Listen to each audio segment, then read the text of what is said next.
Well, hello, friends. Welcome to another RPJ role playing journal. And this particular journal that we're working on is a spin out story. Many of you have been following along and have seen me playing The Witch, which is a Megan Fuentes solo RPG that's available on Etsy. I will link that in the description below. And the Witch game allowed me to create my character Alva. And you have seen lots of Alva's journal and will continue to do more flip throughs with her. But when I created Alva, I immediately started to envision Alva's family. They are a family of witches and warlocks. They are all magical. She has two sisters, three nieces, a mother, a father. She has two brothers in law, and she has a grand and a grandpa. And I created a timeline for Alva's family. They age differently than human beings. They are all, as I said, magical. And the way that they age allows them multiple generations to be living at the same time. And so she is very close to her grand and grandpa. Um, they are not this like old elderly couple, or even Alva at her age right now. Her grandparents would be long gone in human years, but that's not the case with our Alva and her family. And her grandfather is a time traveler, as is her grandmother, but her grandfather went missing. And it took them some time to figure out that he was actually missing.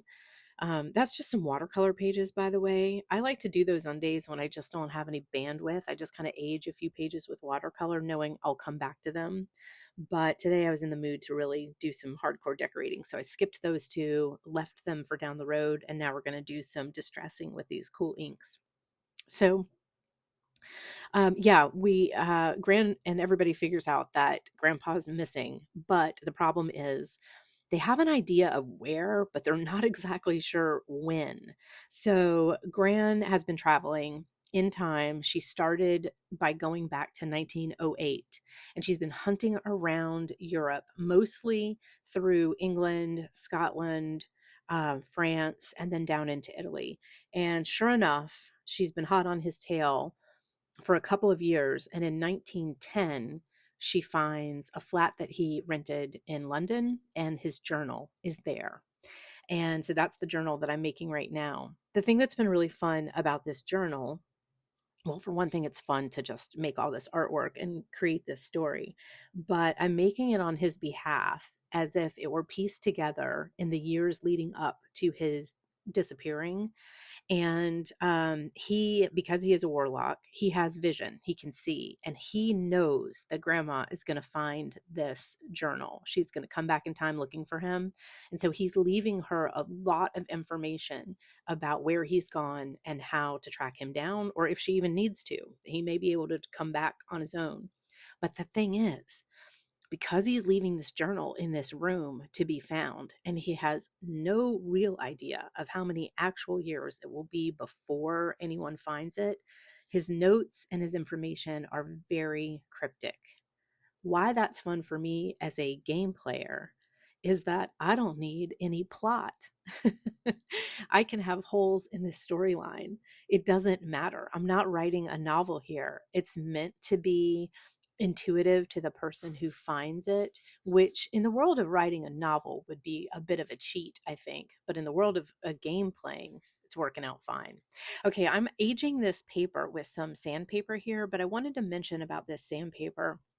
I keep this fine grain sandpaper here because I find myself often sanding the coating off of cardstock or die cuts or even stickers. Sometimes to age them, yes, but often it's just to make the surface more um, what's the word, like rougher, and then it'll accept glue and other paper better. That's what I'm trying to say. It even will accept paint and inks, like this aging ink, a little bit better. Some of the papers that we buy, I don't know what that coating is on it. It's subtle. It's not like when you buy them they're glossy, but you can feel it. And if I sand that off, I can get other things to stick to them a lot better. So not only does it work for aging, but FYI, it also works for gluing things into your book, etc. So yeah, the pen in my hand was a gift from a wonderful participant in our Discord group, and I am definitely trying to create writing that's specific to my characters. That's not super challenging for me in that the pen in my hand will determine my handwriting anyway. My handwriting changes constantly, but I'm trying to create this like big, I don't know, I want it to be kind of masculine handwriting, but also, because of Grant's age and timeline, and because he's a time traveler, like right now, he would be writing this book in what would have been somewhere between 1908 and 1910 in the timeline that he was. His writing needs to be sort of scripty too. So it's been fun to play with that. I'm going to use these just torn little pieces of paper for pockets, but I'm going to come back down the road and Mod Podge those pockets because the paper's tearing a little bit as I put things in them. You'll see that as we go forward. I will also say that I keep making my pockets too small. That's what I want to say. You'll see me kind of messing around with trying to get stuff in here. And then even this morning, I was starting another page and I made a pocket on it and it's a little too small. Part of it is that you lose like a quarter to half an inch of the edge um, in tape or glue. So just keep that in mind if you're making pockets for your pages. But these little die cuts I'm showing you, this was just a pack at the Mega craft store. There was nothing spectacular about them, but they just seem to be the right time frame. So I've got like calling cards from hotels, I've got luggage tags and train tickets and things like that, postcards. Um, yeah, and so all of these are places where Grandpa is leaving these really cryptic little notes because he knows ultimately Gran is going to find them. It's a fun way to game that doesn't have anything to do with the game. This isn't really part of the gameplay. This is just me playing with my imagination, and it's really been a good time. I think that part of this whole witch storyline and going so deep into the family and then the time traveling, a lot of this is coming from the fantasy books that I've been reading for the last few years, but even just this summer, I happen to be currently reading the Deborah Harkness All Souls trilogy, which is also known as the Discovery of Witches trilogy. I read Discovery of Witches in July, and I've been reading the second book. I think it's the Shadow of Night, something like that. Anyway, I'm reading book 2 right now. I want to tell you, if you are looking for a fantasy novel that is really just an incredibly well written story about people, characters, history, time. Let me tell you what, this is it. Look at these little die cut stamps, by the way. Those were in that pack from the big box store. I like punching out my own stamps from some of my failed watercolors and things like that. I've shown you those, and I'll show you a few of these in just a moment. But those ones in that little pack of die cuts were perfect for what I was doing. They had France and Italy, lots of, yeah, things that tie in with what we're doing. But I do like punching out my own. I even age the stamps up a little bit, FYI. I wrinkle them a little and then put some ink on them. The Discovery of Witches trilogy, anyway, the last time I remember being this engrossed in this kind of like creature slash magical vampire world was Anne Rice Interview with a Vampire. That book almost cost me my job in 1990. I could not put it down. And it Yes, it was about vampires, but I think that the magic of Anne Rice was that it was just such an incredibly well written novel. It could have been about anything. It could have been about non magic people, and it would have been as interesting. The characters were so fascinating. It's like the vampire part is sort of a subplot. That's how this feels to me, too. It's important and it does come up again and again and again, but also Matthew and Diana are just such intriguing characters. If you tried the Netflix show and just were like, this isn't super remarkable, that's right. I don't think that the show was, but I think that the book is incredible. And when I realize how long it's taking me to get through these books, Oh, side note, this little tip in I'm doing, I did with glue, not tape. And this is the glue I'm using. It's really meant for bookbinding. And the reason I'll use it sometimes is when I want something to bend or be flexible. And so putting that glue into that seam and that bookbinding right there, that card is going to be able to flop back and forth. I am going to actually add some tape to it down the road. That's almost more for aesthetics. It's going to be kind of pretty. The thing about that glue is it dries flexible and it doesn't leave crunchy pages. So sometimes when I'm gluing things to pages, I'll use that glue for that same reason, that once it dries, it won't go crunchy on me. But it is slow to dry, like 2 hours, like really slow. I don't know if that has to do with humidity here in Florida and that glue is just taking forever, but it's worth it in the end because it dries clear. You won't be able to see it, and it does give you movement and mobility. So just FYI. Anyway, yeah, the Netflix show to me was not amazing. Although once I read book one, I watched season one again because now that I knew who everybody was and what was going on, it was still enjoyable to watch just because I needed like a physical Diana and Matthew in front of me, and the show gave me that. I'll watch season two after I finish book two. But they're a slow, slow read, and I've realized that it is just because they are so just deeply thought through and well written. There's a lot to take in about these characters, conversations, all of the people that they know. Then you're learning about all the magic and you're learning about the history of the vampires. And yeah, it's just really involved, but I'm absolutely loving it. It's also hitting onto some stuff that's just for me personally always super intriguing. I'm not going to say what specifically because it's would be a spoiler for what happens in book 2, but it's just striking the right chords with me. But I think all of that stuff is also then sparking my imagination about this gameplay. I'm sure to some degree this time walking is part of this. Now, one of the things that grandpa has figured out and is putting notes about in this journal for Gran is that what he's actually looking for is a parallel universe.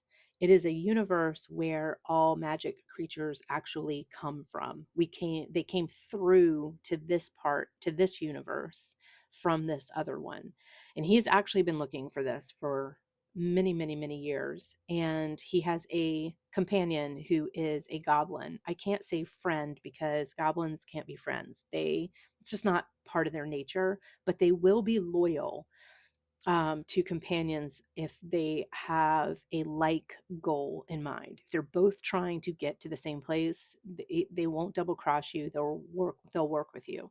So he has got a goblin that he is working with. He's worked with him many times in the past, who is also interested in finding this parallel universe. And what Grandpa has figured out is that essentially this universe sits right behind what we would consider Northern Europe, so Scotland, England, and then over to France, and then even down some into northern Italy.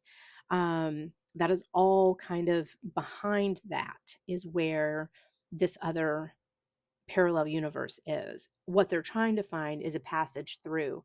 They've definitely figured out that coming from that universe into this one is relatively simple, but going back the other way is tricky. So a lot of magical creatures have gotten stuck on this side. The thing that's tricky going back is that when you get into the other universe, time moves differently there. And so they're going to have a hard time from the minute their feet hit the floor. If they make it through to that universe, the clock is going to start moving funny, and he's going to have a hard time knowing how long it's been in his family's years here on this side. Yeah. And I think that that stems from some Sarah J. Maas stuff that I've read, and just lots of fantasy lore kind of piled up in my, trapped in my brain. So anyway, making pages for Grandpa is really fun. I'm writing on his behalf, as if I'm writing for him. And like I said, these notes can be really cryptic. I don't have to be a novelist to get this done. They don't even actually technically have to make sense, do they? Because it's just stuff that he knows that when his wife comes hunting, she will know what he's talking about and will be able to piece this together. But if anybody else found this book, they wouldn't totally get it. I don't know if there's going to be spells in here or not. There might be. I think Grand's journal about this journey, finding her husband and time traveling to find him, may have some spells because she's going to need to use her magic to bounce from place to place. She's actually going to go as far as New York at some point around 1909, looking for him. And she's going to realize when she gets there that she's well outside of the realm of feeling his energy and his presence. So that's kind of how she's figuring out her borders, right? She has to move away from certain areas and then realize, okay, that's the edge of that. He definitely didn't cross this ocean. So let's get back into Europe. And yes, this energy about him is strong here. So she's piecing it together. Once she gets the book, things will go faster for her. Once she finds his journal, she'll know that the last place he was technically Regent's Park in London. And I'll show you that in a little pullout at the end of this video. Um, yeah, the stamps that I'm using here, the ink, you can just get one color. You can just get brown and just age stuff. That works perfectly well. I like to put a little bit of color behind it.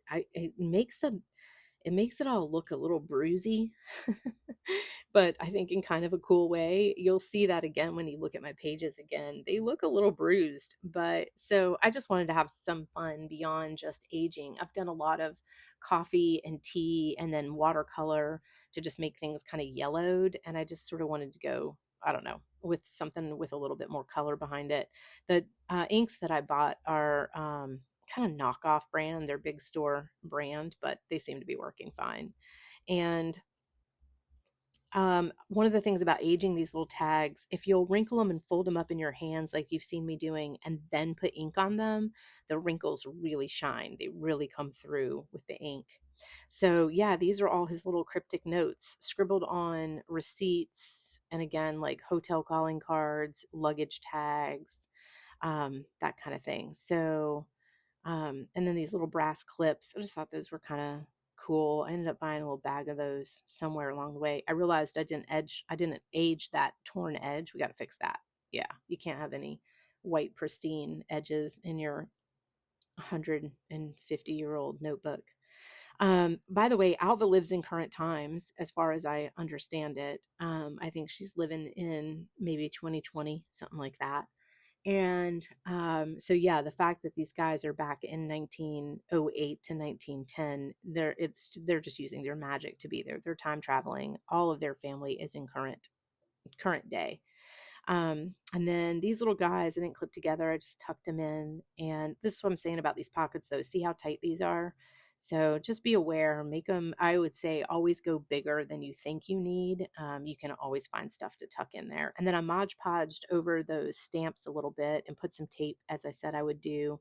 Really, it's about aesthetics. The glue held the card into place nicely. So just doing a little tidy up on that. And yeah, there's a little page. I'm going to Mod Podge that pocket too. It's got a little tear in it at the top, and that's going to keep getting worse. And the Mod Podge will help create some elasticity to that paper. I love that little tag. I put that little brass clip in it. The tag doesn't move. I do use those to make moving parts. And then I'm going to do some kind of ledger here. I was watching Shannon Green, and she's got some cool ledgers going in hers. That's what I'm going to do with those two blank pages. So here's this map, and that's the parallel. That's behind what we would consider current day UK, France. And then this tree has a hole in it. If you look into the stump there, you can see there's actually a crack that goes through. That is the portal that our goblin companion found, and it is in Regent's Park in London. And so Gran is going to figure out that that's actually how they went through. Then I added these mathematic symbols. I don't know anything about math, so to me, that is fantasy nonsense language. If you actually are a physicist, those might be formulas that actually tell you something. But to me, it's gobbledygook. That clear tape holding the pages together there, I'm going to put some washi tape over that just to pretty it up. But I just was getting the basics done. So this is just some of the stuff I've done so far with GrandPa. Um, a little cryptic poem he left behind that was a saying from this seer, who is this Native American woman, which is in part why Gran goes to the East Coast of the United States. She heads over to New York, but then she figures out he wasn't that far. So yeah, little page time. So thanks for joining me for that. It's been really fun having you guys here and in Discord, and we'll just keep on sharing. I'm just loving the RPJ life. It's just beyond enjoyable. So thanks for being here.